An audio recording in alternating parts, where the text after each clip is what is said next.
I'm truly honored to receive the MSME 2025 award on behalf of each and every one of you watching this video.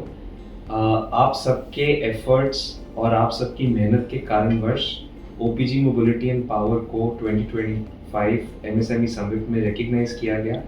ये experience बहुत ही अच्छा था मेरे लिए personally, क्योंकि पूरे भारत वर्ष से जो 99% GDP में कंट्रीब्यूट करते हैं, जो MSMEs हैं, वो सब लोग आए थे और उन सब लोगों के साथ इंगेजमेंट हुई, बातें हुई और उन्होंने हमारे सारे टीम के एफर्ट्स को रिकग्नाइज किया और उसके चलते हमारे को अवार्ड भी दिया।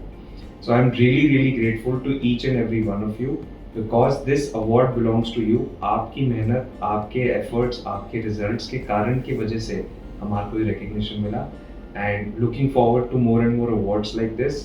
Keep up the momentum.